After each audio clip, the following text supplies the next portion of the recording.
Kebakaran melanda sejumlah lokasi di Jakarta hingga menelan korban jiwa. Informasi ini bersama sejumlah informasi lainnya akan kami sajikan dalam Buletin News Malam. Saya Priska Papilaya.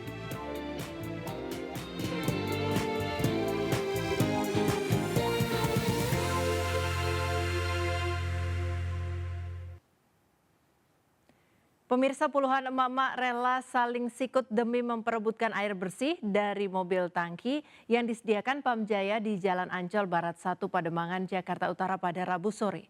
Warga mengaku sudah lelah setiap hari harus berebut dan mengangkut air bersih untuk kebutuhan sehari-hari.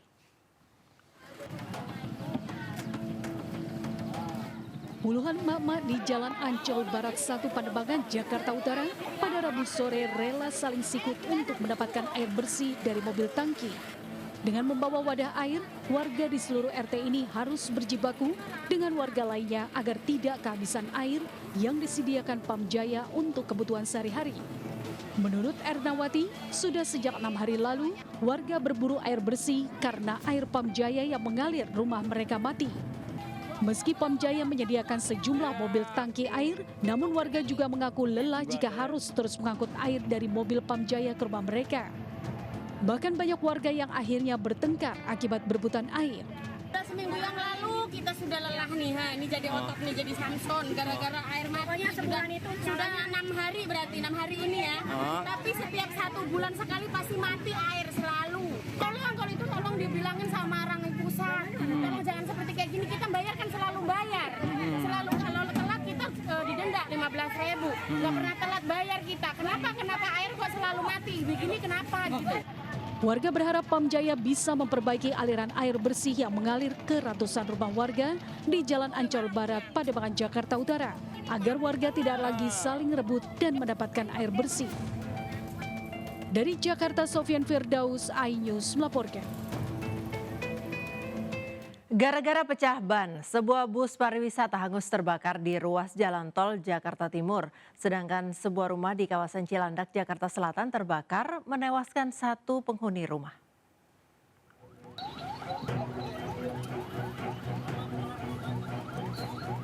Asap tebal terlihat dari bus pariwisata yang terbakar di Jalan Tol Wiyoto Wiono, Jatinegara, Jakarta Timur.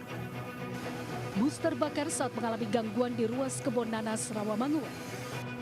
Dugaan sementara bus yang sedang mengangkut rombongan asal Banjar, Kalimantan Selatan mengalami pecah ban sebelum akhirnya mengeluarkan percikan api dan membakar seluruh bus. Sebanyak 30 personil petugas Gulkarmat Jakarta Timur dikerahkan untuk memadamkan api. Seluruh penumpang bus berjumlah 54 orang selamat dalam peristiwa ini. Dampak dari kebakaran sempat terjadi kemacetan panjang di Tol Wiyoto Wiono dari Cawang menuju Tanjung Priok.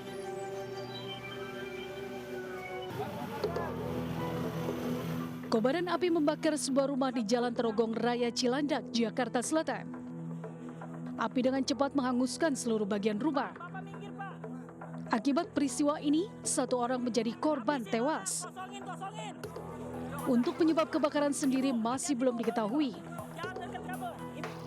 Guna kepentingan penyelidikan, jasad korban dibawa ke Rumah Sakit Fatmawati, Jakarta Selatan untuk dilakukan otopsi. Dari Jakarta, Rio Manik dan Den Helmi Sajangbati, iNews melaporkan. Setelah viral membuat video perundungan terhadap warga Palestina, 5 siswa sekolah menengah pertama pembuat video akhirnya menyatakan penyesalannya. Kelimanya sempat dirundung warganet di media sosial hingga mendapatkan sanksi skorsing selama 1 minggu dengan pendampingan dari Dinas Pendidikan DKI Jakarta. Sebuah video 5 siswa sekolah menengah pertama di 4 sekolah berbeda menjadi pusat perbincangan di dunia maya.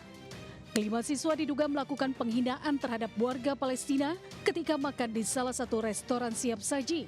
Dinas Pendidikan DKI Jakarta akhirnya buka suara menanggapi video viral tersebut. Hal ini disampaikan oleh PLT Kepala Dinas Pendidikan DKI Jakarta, Budi Awaludin, kepada awak media di Kantor Dinas Pendidikan DKI Jakarta Kuningan Setiabudi, Jakarta Selatan. Budi mengatakan kelima siswa dari 4 sekolah berbeda diberikan sanksi skorsing selama 1 minggu.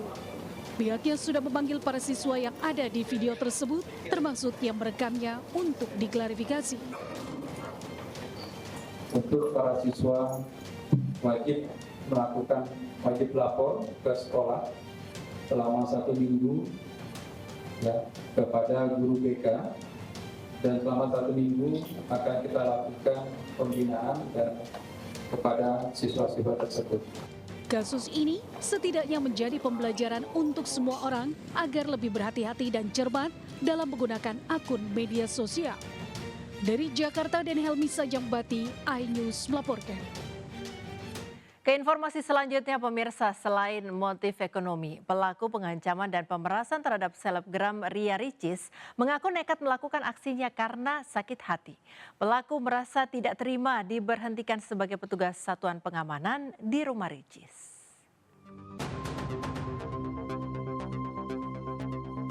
Sosok AP tersangka pengancaman dan pemerasan terhadap selebgram Ria Yunita alias Ria Ricis mulai dikuak. Pria berusia 29 tahun ini adalah bekas pegawai yang bekerja sebagai satuan pengamanan atau satpam di rumah Ria Ricis. AP sendiri telah diberhentikan 2 tahun yang lalu dan kini tak lagi memiliki pekerjaan. Kabid Humas Polda Metro Jaya, Kombes Ade Ari Syam Indradi mengatakan motif pelaku pengancaman dan pemerasan terhadap Ria Ricis adalah ekonomi dan sakit hati karena diberhentikan sebagai satpam. Pelaku ini benar adalah mantan security atau satpam di rumahnya korban. Dari mana dia mengambil dokumen pribadi ini? Dari CCTV rumah korban saat dia bekerja. Yang kedua dari handphone. Jadi saat bertugas sebagai security atau satpam dikasih handphone sama korban untuk dipakai bekerja, namun masih ada data-data pribadi di sana. Sebelumnya Ria Ricis menerima ancaman foto dan video pribadinya akan disebar ke media sosial jika tidak menyerahkan uang sebesar 300 juta rupiah. Setelah melapor ke Polda Metro Jaya pada 7 Juni lalu, tersangka AP kemudian ditangkap di kediamannya di Cipayung, Jakarta Timur pada hari Senin kemarin. Tersangka kini mendekam di tahanan Polda Metro Jaya dan dijerat dengan Undang-Undang ITE dengan ancaman 8 tahun penjara. Dari Jakarta, dan Helmi Sajangbati, iNews melaporkan. Keluarga dan kuasa hukum Peggy Setiawan alias Peron kembali mendatangi Polda Jawa Barat untuk dimintai BAP tambahan dari penyidik. Sementara uji kebohongan melalui tes poligraf Peggy batal digelar.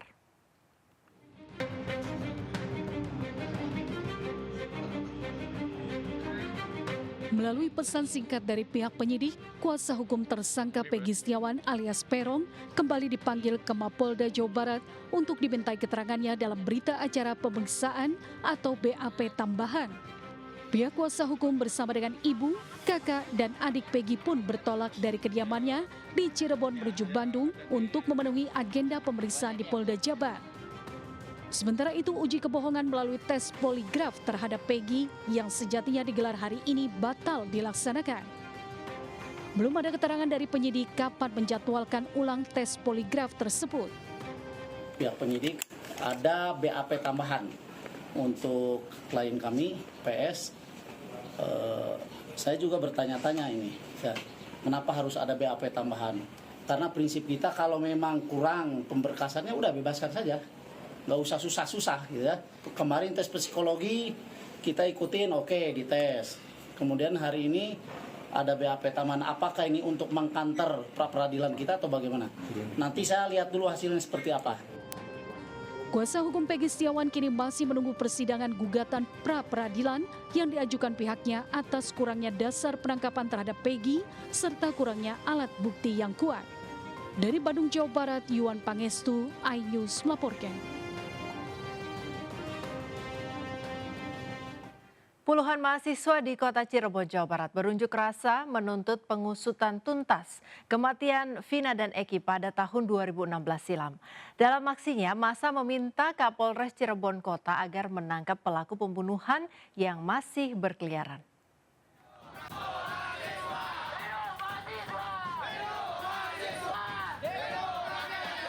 Puluhan mahasiswa yang tergabung dalam aksi Perhimpunan Mahasiswa Hukum Indonesia menggelar aksi unjuk rasa di depan Mapolres Cirebon Kota. Dalam aksinya, mereka menuntut polisi mengusut tuntas kasus kematian Vina dan Eki pada tahun 2016 silam.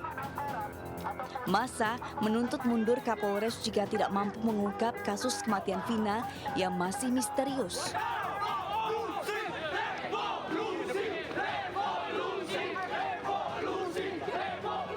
Aksi sempat memanas saat petugas mencoba menghadang massa yang akan membakar ban bekas di depan Mapolres Kota Cirebon. Massa menilai saat ini polisi belum mampu menangkap pelaku sebenarnya yang masih berkeliaran. Kami meminta dan juga mendorong aparat kepolisian untuk menangani kasus ini, untuk mengedepankan unsur keadilan, kemanfaatan dan juga kepastian hukum. Karena per hari ini 3 unsur itu kami pikir belum juga tercapai. Kami juga meminta untuk Kapolres Cirebon Kota, orang yang paling bertanggung jawab dari selesainya kasus ini per hari ini. Kami juga ada indikasi pelanggaran yang dilakukan oleh aparat kepolisian Cirebon Kota. Sementara akibat aksi massa demo mahasiswa ini, arus lalu lintas Jalan Veteran Kota Cirebon sempat tersendat. Dari Cirebon, Jawa Barat, Iskandar Ainus melaporkan. Aksi pembalakan juru parkir liar terhadap penjemput penumpang kapal di Pelabuhan Makassar kembali meresahkan. Aparat kepolisian berhasil membekuk 2 pelaku setelah aksinya viral di media sosial. 10.015. Iya, tagih ngasih. Rekaman video yang berisi aksi pembalakan yang dilakukan oleh juru parkir liar viral usai direkam oleh seorang penjemput penumpang kapal laut di depan gerbang Pelabuhan Makassar di Jalan Nusantara Kota Makassar, Sulawesi Selatan. Terduga pelaku mematok uang parkir tanpa karcis senilai Rp10.000 tiap mobil dengan dalih langsung dari Pelindo 4 demi memuluskan aksi pembalakannya. Merasa dirugikan, korban akhirnya memviralkan kejadian tersebut di media sosial. Petugas kepolisian Polsek Wajo bersama Satlantas Polres Pelabuhan Kota Makassar akhirnya berhasil mengamankan 2 terduga pelaku yang masing-masing berinisial T alias Bongkar dan HB alias Basri. Kedua pelaku diamankan di Satreskrim Polsek Wajo. Pungutan liar parkir di daerah Pelabuhan Makassar. Oleh sebab itu, saya selaku Kanit bekerjasama dengan Opsional Polsek Wajo untuk datang ke lokasi di mana parkir liar tersebut, dan alhamdulillah tukang parkir tersebut kami sudah amankan di sini. Sementara itu, pihak korban yang merasa dirugikan dihimbau segera melaporkan secara resmi ke Polsek Wajo Makassar guna mempermudah proses penyelidikan terhadap terduga pelaku. Dari Makassar, Sulawesi Selatan, Leo Muhammad Nur, iNews melaporkan. Longsor susulan di Kabupaten Kerinci Jambi kembali terjadi dan memutus jalan nasional di jalur Kerinci Jambi menuju Solok Selatan, Sumatera Barat. Akibatnya akses transportasi menjadi lumpuh dan menimbulkan kemacetan panjang.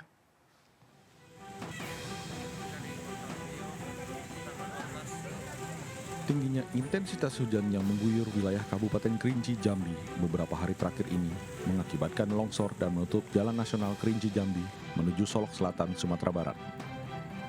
Material batu dan tanah menutup badan jalan utama yang berada di Desa Siulak Deras, Kecamatan Gunung Kerinci, Kabupaten Kerinci Jambi. Akibat longsor tebing setinggi 20 meter tersebut, akses jalan tidak bisa dilintasi kendaraan dan membuat kemacetan hingga 3 km, terutama kendaraan roda 4. Sementara untuk kendaraan roda 2 jika ingin melintas harus didorong. Polisi dan TNI disiagakan di lokasi untuk membantu mengevakuasi warga dan mengatur arus lalu lintas, terutama kendaraan roda 2 yang ingin melintas. Jam 3 pagi jadi longsor lagi ya di daerah perbatasan Sulawesi Deras dan Sulawesi Deras dengan Gunung Godang. Sebelumnya di lokasi yang berdekatan longsor, 1 unit kendaraan dinas roda 4 milik pemerintah Sumatera Barat yang sedang melintas terjebak di tengah material longsor pada Selasa sore. Lokasi longsor yang merupakan daerah perbukitan dengan kondisi tanah berbatuan yang cukup labil, terutama saat hujan turun. Warga dihimbau untuk tidak melintas terutama saat hujan turun. Dari Kabupaten Kerinci, Jambi, Kapior Gandhi, iNews melaporkan.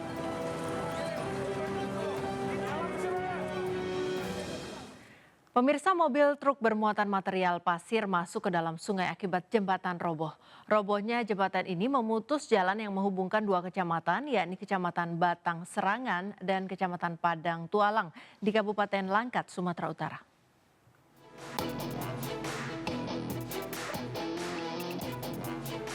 Truk pengangkut pasir masuk ke dalam sungai di Kecamatan Batang Serangan, Sumatera Utara.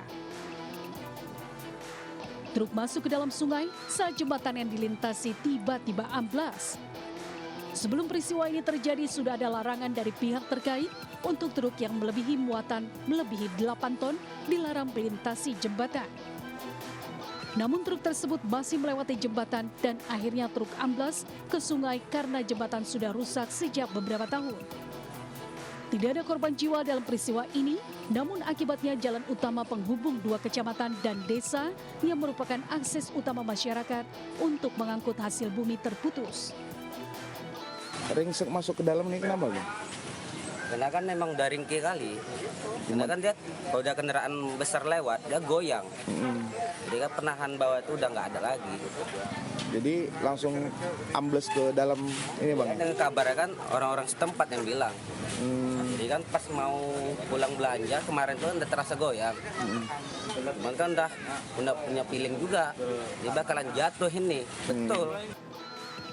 Warga berharap agar pemerintah dapat segera memperbaiki jembatan yang rusak, karena selain untuk akses warga untuk beraktivitas, jembatan ini juga merupakan jalur utama menuju objek wisata Tangkahan. Dari Kabupaten Langkat, Sumatera Utara, Erwin Syahputra Nasution, iNews melaporkan. Diduga sedang mencari makan, seekor terenggiling nyasar ke permukiman di Palangkaraya, Kalimantan Tengah. Evakuasi hewan langka dilindungi tersebut awalnya sulit dilakukan oleh tim relawan lantaran berada di atas dahan pohon.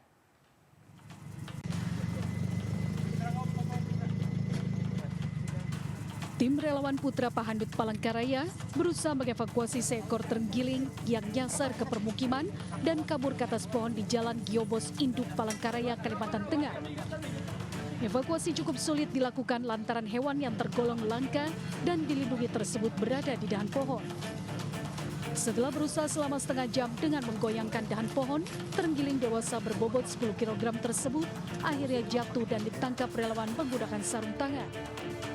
Setelah diamankan, terenggiling kemudian dibawa ke posko relawan sementara waktu, nantinya diserahkan ke BKSDA Kalimantan Tengah.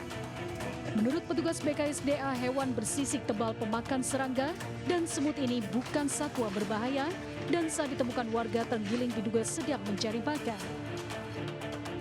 Terenggiling atau dalam bahasa latinnya disebut Manis japanicus memang salah satu binatang yang dilindungi secara undang-undang. Tetapi satwa ini bukan satwa yang berbahaya. Jadi mungkin pada saat ditemukan oleh warga, kondisinya satwa tersebut melintas mencari makan.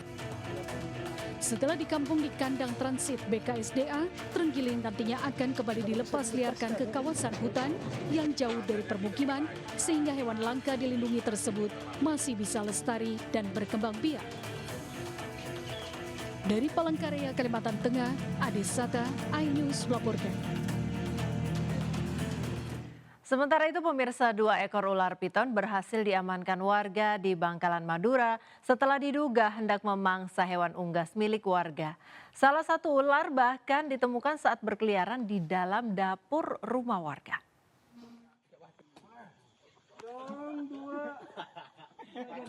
Warga Kampung Nyormanis, Kecamatan Blega, Kabupaten Bangkalan, dihebohkan dengan kemunculan seekor ular piton dengan panjang 4 meter dan berat hampir 50 kg ini.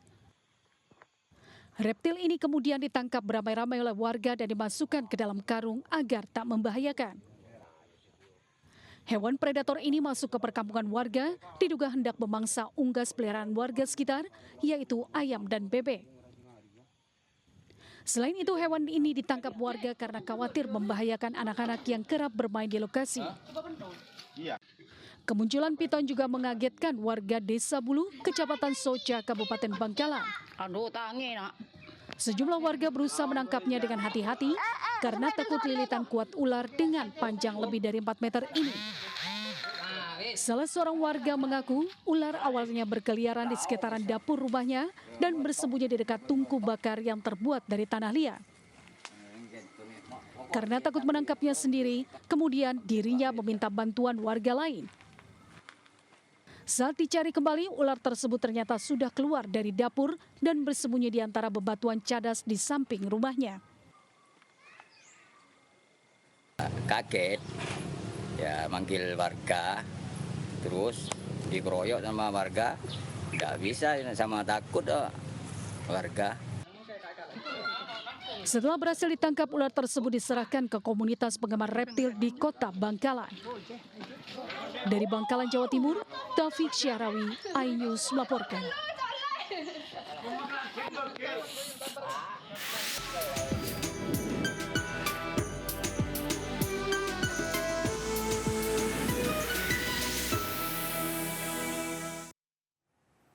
Pemirsa, Padang Arafah bersiap menyambut jemaah haji dari seluruh dunia pada Sabtu 15 Juni mendatang. Menteri Agama memastikan fasilitas di tenda jemaah haji Indonesia siap digunakan.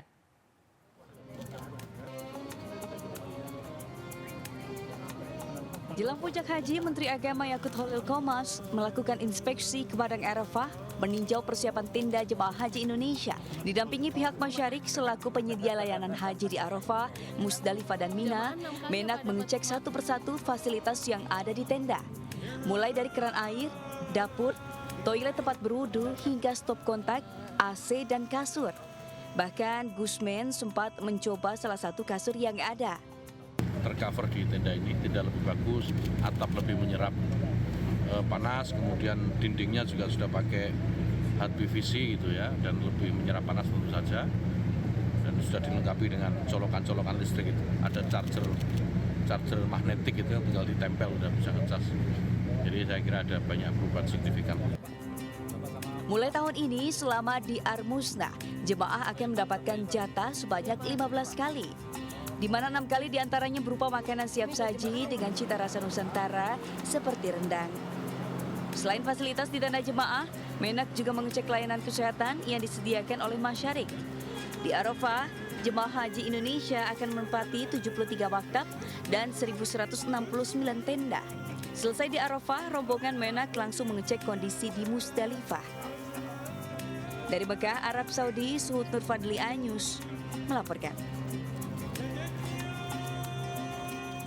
Demi kelancaran ibadah jelang puncak haji di Arafah, Kementerian Agama bekerja sama dengan pihak terkait di Arab Saudi menggelar simulasi pergerakan jemaah dari hotel ke Arafah.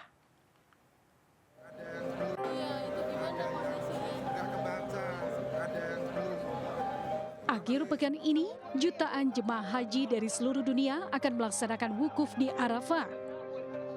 Demi meningkatkan keamanan dan kenyamanan jemaah, di tahun ini pemerintah Kerajaan Arab Saudi lakukan terobosan melalui penggunaan smart card atau kartu masuk sebagai akses masuk jemaah ke Arafah, Musdalifah, dan Mina.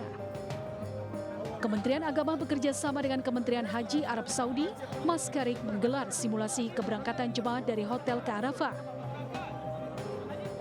Kalau jamaah belum memiliki kartu sampai dengan 1 hari sebelum keberangkatan, pihak maktab diperintahkan untuk terus mendata dan memitigasi siapa-siapa di antara anggota jamaah yang ada di maktabnya yang belum memiliki kartu. Maka hari itu juga berjanji akan menerbitkan kartu. Skema ini berlaku bagi jemaah yang sehat secara fisik. Bagi jemaah yang berisiko tinggi, lansia, dan pengguna kursi roda akan diterapkan skema khusus karena memerlukan waktu yang lebih lama. Dari Mekah, Arab Saudi, Suhud Nur Fadli, iNews melaporkan.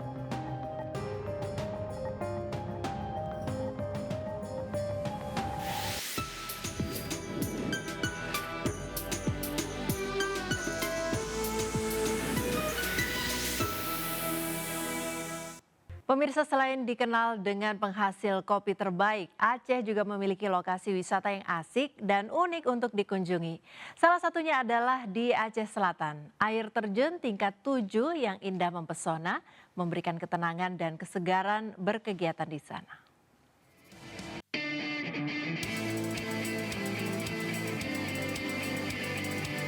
Objek wisata air terjun tingkat 7 berada di Kecamatan Tapak Tuan, Kabupaten Aceh Selatan, Provinsi Aceh. Air terjun ini memiliki 7 tingkatan sesuai dengan namanya.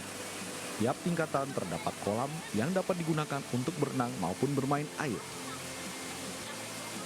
Bagi Anda yang merasa penat usai bekerja, bisa menikmati di bawah air terjun, sensasinya seperti sedang dipijat refleksi. Airnya yang jernih dan sejuk, serta suhu udaranya yang dingin membuat Anda bersama keluarga betah berlama-lama di sini. Di bawah air terjunnya juga semacam relaksasi kayak gitu. Ada berapa tingkatan air terjunnya di sini? Ada 7 tingkatan. Konon katanya ini dulu tempat pemandian para bidadari. Oh gitu ya.